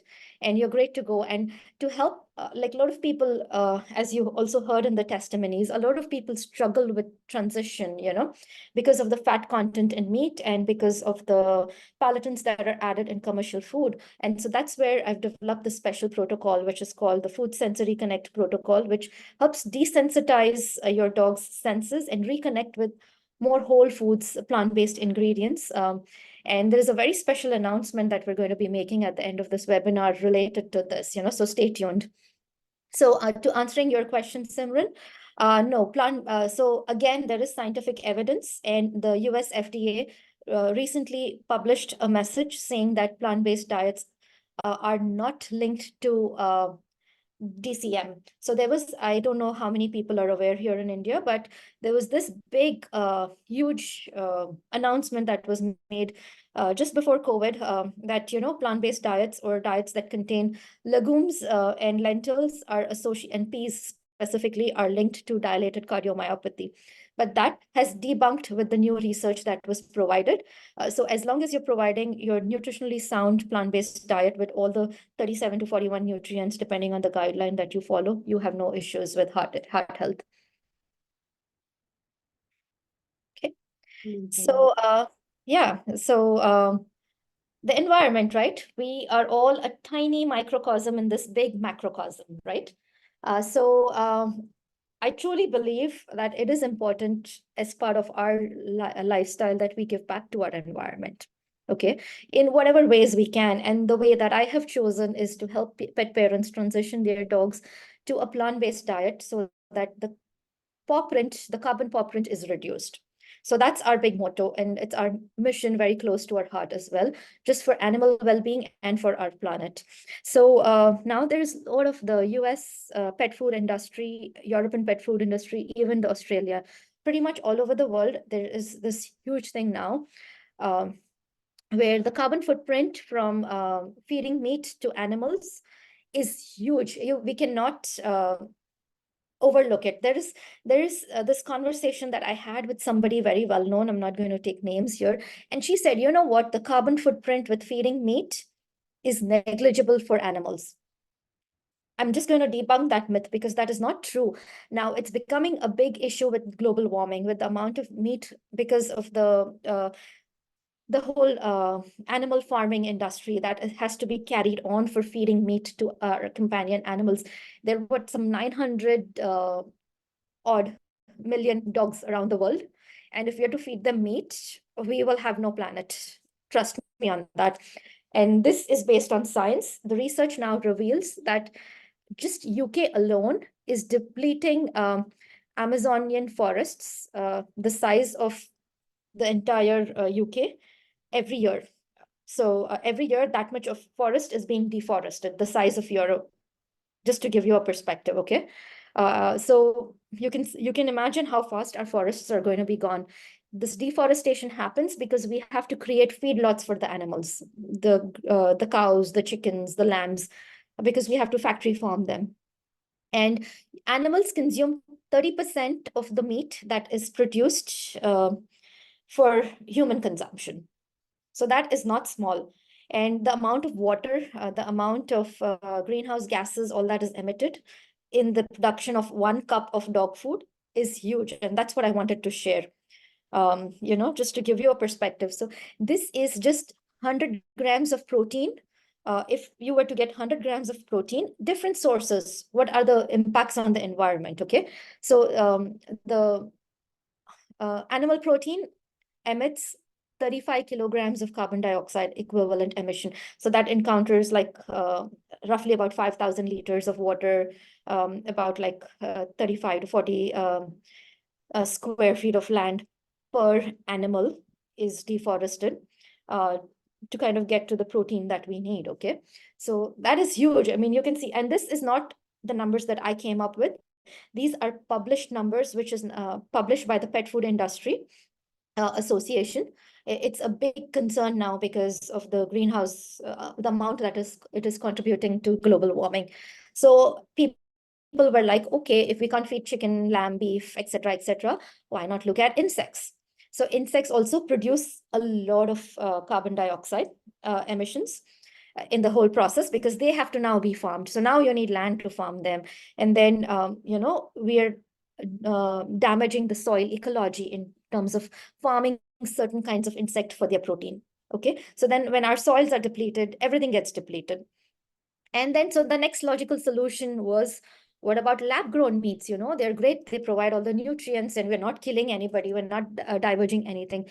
But those have significant greenhouse gas emissions. And it's been published that if they do go down the path of lab-grown meats, it's going to damage our environment, our planet by 2015 so bad that it's going to be really hard to recover. Because of the emissions that are like the industrial process emissions that are generated from creating these cultures. It's huge amount of space and industrial equipment, production equipment is needed for these lab grown meats. So you're creating, and the rejects that come out like from the processing, right? That goes and pollutes our water and everything. So our fishes die, our oceans die. So let's look at plants. So plants, in the grand scheme of things, for 100 grams of protein, only 0.4 kg of carbon dioxide emission is involved. Even if you're supplementing it with vitamins and minerals like we do with curry and pepper meal balancer, it's almost negligible. So even combined plants and vitamins and minerals that are produced in the industrial process, the emissions are way lower than any of the other alternatives that we have. So, and we've already seen the benefits of the plant ingredients for our animals. So it is a logical conclusion that we really need to think different and make the shift, before we start deteriorating all our natural resources. So for the well-being of our planet and our animals and our own selves, I think it's a shift that we need to think about. So with that, I'm going to wrap up the presentation. I hope I've answered a lot of your questions that you've already had around plant-based diets. And so stay tuned. We will make the special announcement that I was referring to earlier, and I'm really excited to be discussing that today, because it's something that a lot of people have asked for, and I'm really excited to share that. So with that, we can open up the lines for Q&A, Simran. Surely. So we have a question from Meera. She says this webinar was really helpful for her. She does not have a pet, but she likes to feed cats and dogs. And she's asking if there is any alternative that she can feed to the cats, the community cats she have, a plant-based diet that can be fed to the community cats. So I think we not covered this point, what the community feeders and the rescuers can actually make diet, right, for feeding. Yeah, so absolutely, Meera. Cats can also be fed plant-based diet. Again, it's important that it's nutritionally sound and complete. So like Sushila shared in her story, she's already done that with her rescues, So we do provide assistance for community feeders and shelters who are looking to transition and shift to a plant-based feeding program, so we do provide that assistance, and you can certainly get in touch. With plant-based diets for cats specifically, responding to your question, yes, there are commercial plant-based diets that are available, like Amy and Benevo. You can kind of purchase those online. They're available at a lot of different marketplaces like Amazon and MyAistra, etc.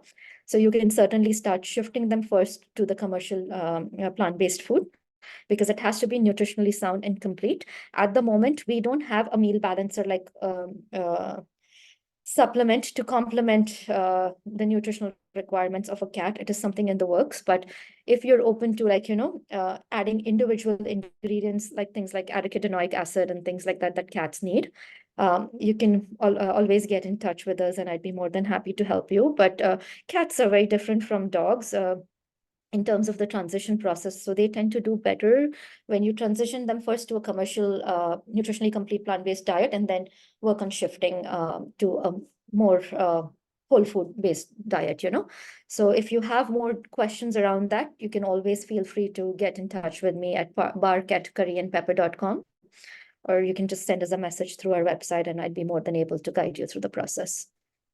Thanks, Hetal. Next question we have from Manika. She's asking, till which age we can change a dog's diet? Is it possible to change a diet after the dog is 10 or above? Great question, Monica. This is a great question. So it's never too late, anytime. Like I said, Curry came to me at the age of 4 with health conditions, and we switched her. Brownie came to us at the age of 4, and we switched him as well. There are quite a few clients that I have who have dogs that are 10 plus, and we've switched them successfully. So there's one special dog named Rex from Pune, his mom reached out to me because he was 10. He was already on a plant-based diet, but an unbalanced diet, and he couldn't get up or walk. He was in a lot of pain because of arthritis. So he wouldn't even go out on walks. They would have to lift him up and carry, kind of a thing, So we switched him over to a plant-based diet. He was 10.5 at that time. And within 1 month, he started walking and running. Can you believe it? So it's never too late. So don't be intimidated. Age is just a number. So it's never too late. Great. So next we have a question from Pritha Sinha. She's asking, the soya chunks that are commercially available, is it safe to be included in a dog's diet on a daily basis? Yes, it is okay to include soy chunks in your dog's diet. But again, I want to emphasize your dog's diet has to be nutritionally complete and sound. So that means they have to get the 37 to 41 nutrients that they need in their diet. And there are certain nutrients that have to be more balanced in certain ratios. So if you're doing home cooked diet, it has to be professionally formulated to ensure that their nutrient requirements are met. Because otherwise they would run the risk of deficiency. And this is not just with plant-based diets, it's true even with meat-based diets, okay? They have to be nutritionally complete and sound. Yes, you can feed soy chunks, you can give them as treats, or you can add it to meals. Yeah, there are quite a few people who feed them on a regular basis too. And that's fine. Soy is a great source of isoflavones. And again, we have to factor the age, the life stage, and health condition. Certain health conditions, I would not recommend feeding soy chunks or soy for that matter. So again, it's very individualistic. So yeah, if you want to know more about what would be appropriate for your dog, you can certainly get in touch with us or stay tuned for the announcement that we're making at the end of the webinar. All right. There is another question from Pritha itself. So she's asking, the commercially available plant-based food that's processed, is it sufficient in terms of nutrition, or do we need to add on more ingredients ourselves? Okay, so it depends on the type of commercial food you're feeding. So there are a lot of different brands now that have vegan or plant-based diets globally, right? So if you're feeding things like Amy, Benevo, VDog or VPlanet or Green Dog, these are all nutritionally, Nature's Hug. These are all nutritionally complete and balanced plant-based foods, okay? There are a lot of brands that we have here locally available. they do not bear the AFCO, they do not meet the AFCO requirements. So if you're feeding one of those diets, I don't want to call out names here, but you can certainly get in touch. If you're feeding something outside of this, you can get in touch with me, and I can tell you, if there are toppers that you would need to add, because they do not meet the AFCO guidelines. So it's very a food that is correctly formulated, nutritionally sound, has to bear the statement that says this food is formulated for the lifestyle, the life stage, whether it's a puppy, adult, maintenance, or senior dogs, based on whatever guideline. And they have to disclose in the ingredients all the things that go in. There are a lot of brands here in India that claim to be nutritionally complete, but they do not list the ingredients, so I don't trust. I mean, please read labels, always read labels, and it's a good practice, and it'll teach you a lot about what's happening. All right. So what is an alternative for milk? So alternative for milk can be, depending on what you're feeding again, okay? If you're feeding dry food or just as part of nutrition, you're giving milk, you don't need milk, okay? So if you're feeding like a home-cooked, nutritionally complete and balanced dog food that is either home prepared or commercial, you don't really need milk. But if you still want to do milk, you can do things like diluted coconut milk. You can give a little bit of almond milk, oat milk, millet milk also is now available. These are all great sources. So you can do one of these. You can always start out. Soy milk is also good. So you can slowly start it out and then start incorporating these. So these are, I would not look at it as a direct replacement. Because milk has certain things, right? Like certain amounts of protein, calcium, and stuff like that, which can come from other sources of food, like legumes and lentils and nuts and seeds and things like that, like chia seeds, flax seeds, and stuff like that. So again, calcium and phosphorus, we have to be very careful. So even if you're feeding milk, most dogs are lactose intolerant and they don't do very well on dairy. At some point, they do end up developing gut issues because of that. So I don't recommend feeding milk, but you can look at these other sources of ingredients, whole food ingredients that you can start incorporating. So so maybe if you can tell me what you're feeding currently, I can give you a little bit more guidance.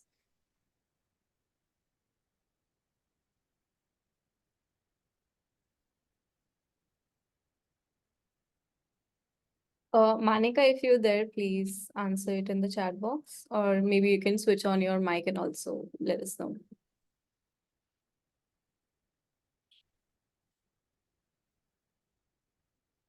Manika is not there with us. So yeah, it really depends on what you're feeding. You have to think nutrients and not ingredients. You have to think taste and not meat. You have to think smell and herbs or other ingredients. We just have to shift our thinking. And when we shift our thinking, and that's what we do in our food sensory connect protocol, when we work with animals one-on-one, we make that shift in the animal too. And so that's where they're kind of, now you eat a wide variety and not like think about direct replacements. And I strongly recommend not feeding your dogs things like milk and bread, milk and biscuits, or roti and, just dal chawal. It's very detrimental for their health because they're not complete foods. And I see a lot of dogs with health issues because of that, and then it takes work to kind of bring them back into balance. And then, so you start out right, start them by feeding nutritionally sound and complete diets. I think that's the best you can do for them. And not have to invest in food rather than spending on medicines. Shiraz is asking, please tell us what to feed stray dogs. My Indian pet dog is 11 years and he has severe itching and ear infections since many years. Yeah. So your dog that is of 11 years basically is going through a condition called leaky gut or dysbiosis, which can happen due to multiple reasons, one of them being food intolerances. Shifting to a plant-based diet will be a great shift for him, and we can certainly, I would have to work with you on a one-on-one basis to be able to make the right recommendations based on where he is at right now and where his blood work is. But we've seen a lot of cases where, they have these chronic ear infections. Those disappear once you switch to a nutritionally sound, complete plant-based diet. He's probably having some kind of intolerance or like environmental allergy. Stress is also another factor, that can kind of impact. But a good place to start would be like doing an elimination diet, or if you want a quicker route, doing allergy test to rule out what's going on. Coming back, and then from there, we work on creating a nutritionally sound plant-based diet. So whole foods, I would not recommend commercial kibble in this case, or like commercial packaged food, wet food either. So now coming back to your other part of the question for your street dogs, I think Sushila was a great example, and Sushila, feel free to chime in. We do have a recipe on our blog on curryandpepper.com that specifically addresses this aspect. So you can always go onto our blog and look at the recipe that we have. You can get in touch with us if you need assistance in terms of transitioning. So basically, because the cost is a big factor when you're feeding stray dogs, right? So you want to feed something that is nutritionally complete but low on cost. So we normally recommend is using rice, red lentils, using seeds like sunflower seeds and pumpkin seeds, because these provide a lot of nutrients, and they are also good sources of some good fats, and they also work as natural dewormers. Then adding on the meal balancer and using whatever vegetables you can find in your local market that is available seasonally, that can help reduce cost. Another way to reduce cost if you're going plant-based is with the seeds. You can actually buy defatted seeds from your local farm outlets, where they press the seeds to get the oil out. So that is the bad fat that is going in the oil, but the protein and the calcium and the nutrients and the fiber is still intact in the meal that remains after the oil is extracted. So you could use that, because that is sold you'll find it online too. It's sold at a very cheap amount. And you can buy that and kind of start incorporating that to cut costs and still provide good nutrition. Anything you want to add, Sushila, to that? So I think Sushila also adds a little bit of soy chunks to this mix. Okay. We have a question from Sapna. Can we get the recording? So I just want to tell everyone that people who have joined in through a direct link, please make sure that you are registering on the link I've just shared, so that we get your email. And after the webinar is over, you will be receiving an email with all the resource list and some vlogs and articles by Hetal with the recording of this webinar. So please make sure that you register on the Google Doc link that's just shared in the chat, so that we have your contact. Thank you. So the next question is from Priya. She's saying she has a dozen of cats and she's stuck on Whiskas, the brand Whiskas, and she needs help with nutrition and individual ingredients. So I think Hetal has already responded to this. So Priya, you can definitely get in touch on a one-on-one conversation with Hetal. We will be putting her contact below with for the email and number as well. So Manav is asking, what about actual food suggestions? I have two rescues who eat rice, plants, and chicken, beef. Please tell me if I can transition them to plant-based eating. The kids are 3 and 4 respectively and are quite fussy about what they are eating. Yes, absolutely. You can transition them over. It's going to take a little bit of work because they are kind of used to beef, which is kind of also high in fat.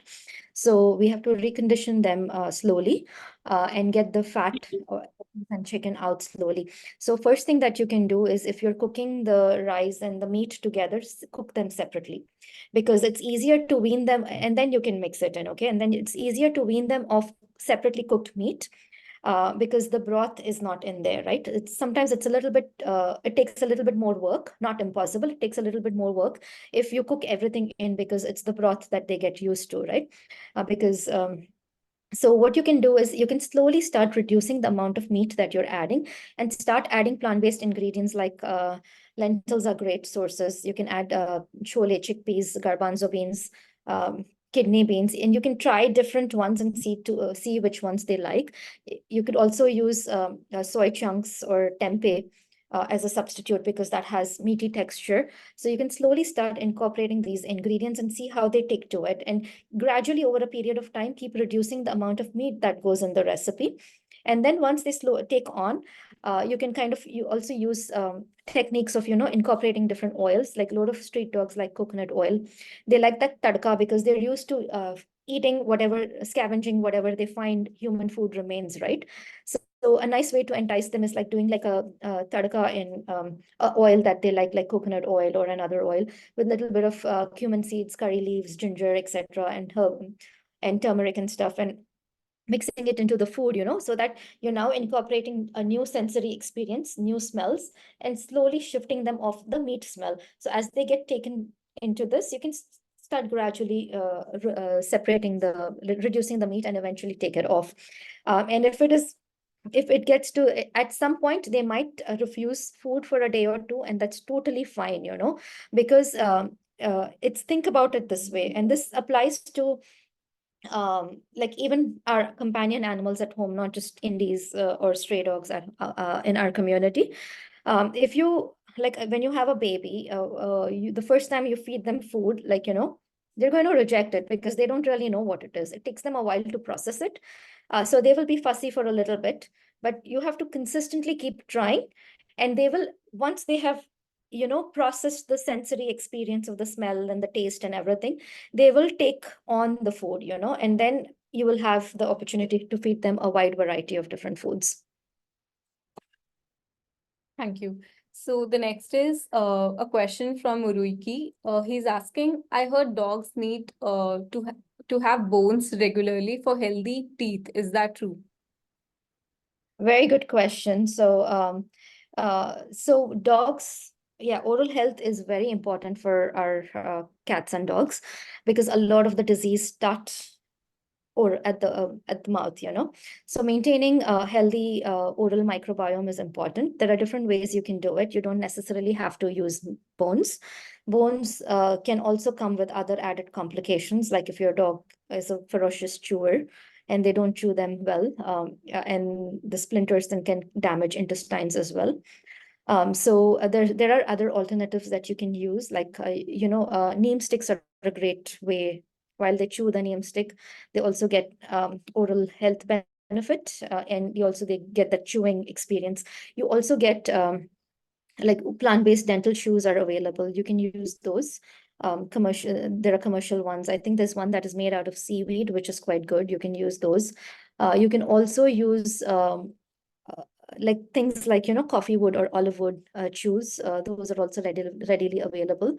Those are great for dogs that are super chewers, teething phase and all that. So, you can also use rope toys, like, toys made out of ropes, like natural fibers. Those kind of act like natural floss. So there are different ways you can still meet those requirements without having to use bones. And calcium is coming in through the diet, so you don't really need the bone for the calcium. Okay, so there is a similar question from Manav and Shiraz, that how many meals do we need to feed our dogs to ensure they don't lose weight or become malnourished? Good question. So it depends on the breed, the type of dog that you have, the size, their body weight, and life stage. So you have to feed for calories, think calories and not meals. Like most dogs do well on 2 meals, but it depends on how many calories they're consuming in each meal. That is the important part. Like, for example, if you have small breeds, they will only eat small amounts at a time. So you have to feed them more frequently because because of their size, they process food much faster than larger dogs. So these are things that have to be factored in. So like for something that is like a Chihuahua or something like that, you can feed them 4 times. Like both my dogs, they're small breeds, but they've done really well on a 2 meal, and I give them like a fruit snack in between. And they also fast once a week, just eat fruits once a week, so that has really helped them as well. So yeah, so you have to think calories. So I would need a little bit more information, but generally 2 meals are good for adult maintenance. Puppies, you can feed them 3 to 4 meals. Senior dogs would also do well on 2 meals. So this is generally for dogs that are healthy, but if they have certain issues, then we have to change it a little bit. So it depends on the lifestyle as well, you know, how active they are. If you have like Brownie is a super active dog, you know, like he's 16 and he walks like 5 times a day, and he runs around, and he goes running and things like that too. So his calorie requirements a little bit more than a dog otherwise of his size, you know. So we have to factor those things, and so feed according to like their caloric requirements and lifestyle and stage that they're in. There's a question from Priya. Can we add lotus seed for milk in a small quantity, basically makhana? I know a lot of people feed makhana to their dogs, while there is no evidence of it being harmful otherwise. I would restrict, especially if you have small breeds, right? Because it could be a choking hazard. So you might, if you're feeding, just make sure they're pieced, and then you can give like 1 or 2 is totally fine as a treat. Okay. So Mav is asking, isn't milk bad for dogs as per studies? So yeah, Hetal has already stated that milk and meat are allergic to dogs. So it's not recommended to feed them. And the next question by him is, like humans, is it dependent on different people to convert ALA to EPA and DHA at different rates? Can this not be a concerning factor in case of dogs for the taurine conversion? Is it wise not to give them taurine supplements anyway? Excellent question. So you've done your homework. So so the way humans can convert omega-3 and omega-6 into ALA and then eventually into EPA DHA is different. They have the microbiome and the process to be able to efficiently convert this from animal as well as plant process. The end product is EPA DHA. They're able to do that very efficiently. Unfortunately, our dogs cannot do that, you know. They don't have that mechanism to convert the omega-3 and 6 into the end product EPA DHA, the ALA being the middle product in the whole process of conversion. So, and that applies not just for plant-based oils, but it applies even for fish oil. You know, this is a concern with even if you're feeding fish oil, because it's not the conversion process is not efficient. So what we normally suggest is when you're doing specifically omega supplements, you can do a direct supplement like using an algae oil, because that gives the most bioavailable form of EPA DHA. That is how fishes get their EPA DHA, their omega-3 and 6. So just go straight to the source. You can do algae oil, which is a great alternative, and plant-based too. And you don't have to rely on seafood, you know. And the added advantage of doing that is basically your dogs will not have bad breath. They will not smell fishy. So you can do that. And yes, it is also taurine and carnitine is a requirement to be supplemented, regardless, you know, if you're doing home cooked meat or like a plant-based home cooked meat. It needs to be supplemented because there is a lot of taurine deficiency, and a lot of dogs acquire heart conditions because of that.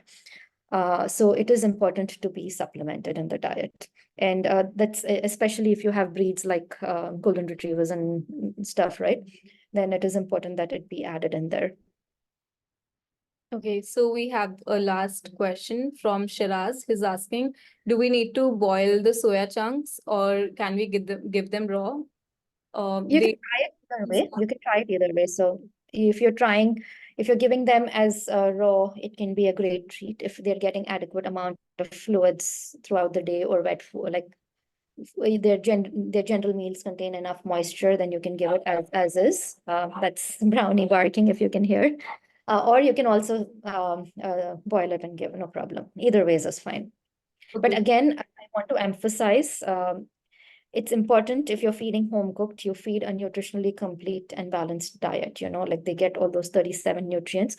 So just don't try winging things on your own, because it can be very detrimental. And I see far too many cases with health issues because of that reason. Have they And have this even meat-based diets, not just plant-based. I just want to make sure that people don't take away that feeding meat is balanced. So no, that it has to be properly balanced. Okay. Are there any chances of dogs choking the soya chunks, or is there any prevention that can be done?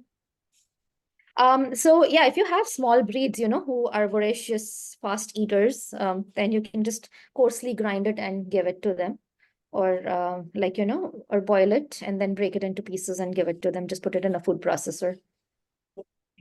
Shankha is asking, can we give soy yogurt that is unsweetened and without any additives for good probiotics to our dogs? Absolutely. You can certainly give plant-based yogurts to our dogs. They make great probiotics. You also get plant-based kefir, water-based kefir. These are also great adds and helps diversify the microbiome. But do not use yogurts that contain starches or thickeners to set the yogurt. Because those are not really yogurts then. It should have live cultures, only then it's effective. Okay. So you can make it at home easily too. All right. So do we have any more questions? Shiraz is asking, is peanut curd okay? Yeah, in small quantities because it's quite high in fat, and peanuts are also rich in aflatoxins. So, and from an Ayurveda perspective, it's not a lot of prana, like high prana food either. So restrict the use of peanut butter, peanut curd, like to a minimal. And because there are other alternatives that you can use, you can make like cashew curd or almond curd. Those set really well, just like the peanut curd, and you don't have to struggle with the aflatoxins as much. Great. So we are done with the Q&A. Hetal, you can move on to the announcement you wanted to make. So thank you, everybody, first of all, for taking the time and putting in the effort to know and learn a little bit more about your dog's diet, because I think that itself tells how invested you are in their well-being.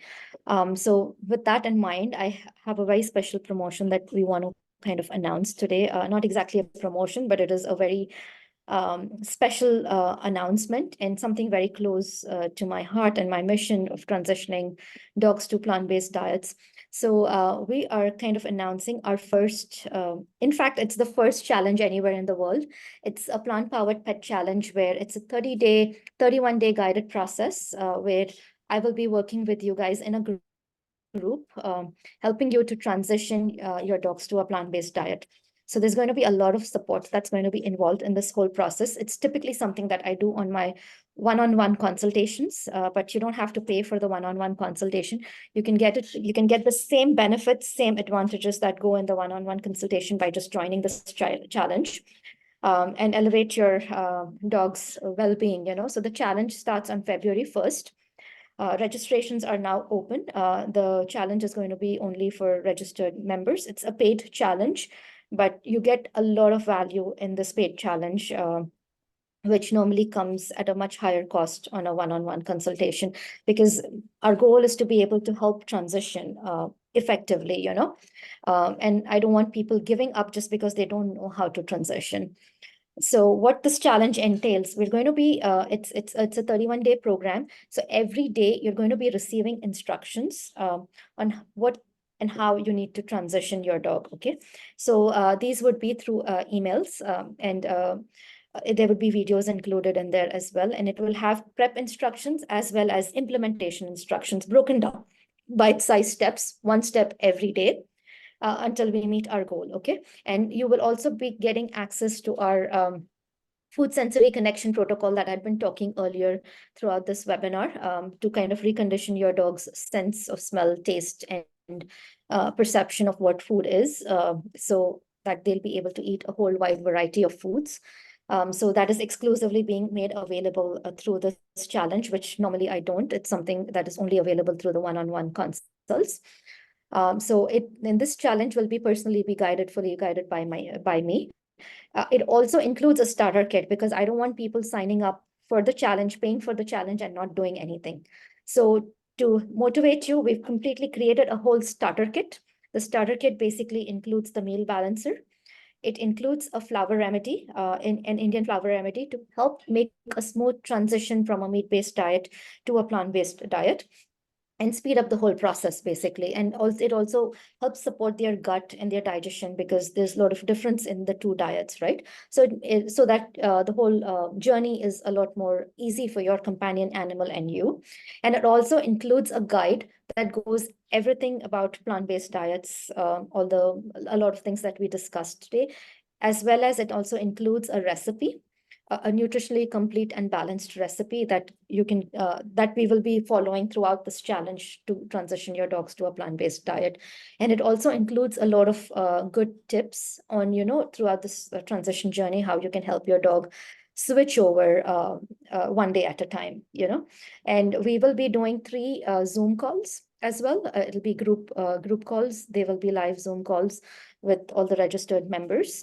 So the first one would be on 31st Jan, where we will be doing like a kickoff call and help you get prepared for the challenge starting on the 1st. 15th, we would be doing a mid check-in call to see what challenges you guys are facing and help you address those. And on March 1st would be our wrap-up call and kind of, see where we are at and help you guys in terms of closing out. So the support is not limited to the Zoom calls alone. We will also be having a Facebook support group. So if each day as you go through this journey, you have questions or you have challenges and need answers to, you can post them on the Facebook group and we will be supporting you through the Facebook group as well. So normally this support is not available for all people as such. It's something when clients take on a one-on-one consult with a support package is when they kind of get this. So we've actually opened up everything. And this entire value, if you were to break these things into individual pieces, you would actually end up paying 8,450 rupees for the entire package. Versus now you're just being offered this for 2,000. And it's a very one-time special challenge. I don't know when I'll be running this challenge again. So I really encourage you to kind of join the challenge, get started, because when you have a lot more like-minded people working with you, you will be able to kind of successfully transition your dog over. And there'll be a lot of motivation because there would be fellow participants as well. So we can all learn from each other and, have more healthy, happy, thriving dogs on Plant Power. So don't forget to sign up. Simran will be sharing the link on the chat and post this call as well. You can go on to curryandpepper.com under education. You can find more details about the challenge. We have a question related to this challenge. Shiraz is asking, is this for any dog breed or can only specific breeds can take part? No, we do not discriminate. So it's open for everybody. Everybody who is just open-minded and willing to embark upon this journey, we want to support you. The only caveat here is if your dog is having certain health conditions like chronic kidney disease, diabetes, or a heart condition, then or any other special needs condition, then I would not recommend this challenge. The only reason, not because you cannot follow the process, you certainly can, but you would need specially formulated diets, which we would not be able to do in a group setting, So if you have a special needs dog, then I would suggest going in for the one-on-one consultation. But otherwise, if your dog has mobility issues or just general skin infections and things like that, those are fine. Those you can participate because they will benefit out of this transition. Like medical challenge where there is special intervention required, those I would not recommend. But if your dog has like aches and pains, arthritis, joint issues, skin issues, ear infections, I think somebody mentioned, then this is a great time to embark upon this journey without having to pay a full-blown price and getting all the support that is needed from us, from the Curry and Pepper team, as well as from fellow participants. Right. So, yeah, that's all from our side. If you have any questions related to the challenge that Hetal is starting in February, please pour in your questions. So thanks, everybody. And if you guys have questions regarding the challenge, I strongly encourage that you kind of message us on WhatsApp or WhatsApp number is on our website, or just messages from our website chat, like curryandpepper.com. And most of your questions will be answered on if you go to the challenge page. So everything is going to be very streamlined, and I'm actually really excited to be doing this.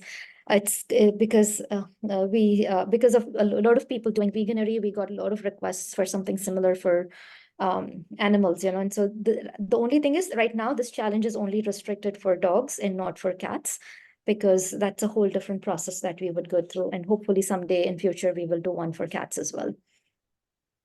All right. Thank you, everyone. And thank you for sticking on for so long. And we hope this webinar was highly insightful for you all. And any feedback is completely welcomed. And yeah. Great. I know we ran over quite a bit. Thank you. Thank you, everybody. All right. Thank you so much. Then we would be ending the webinar. Thank you.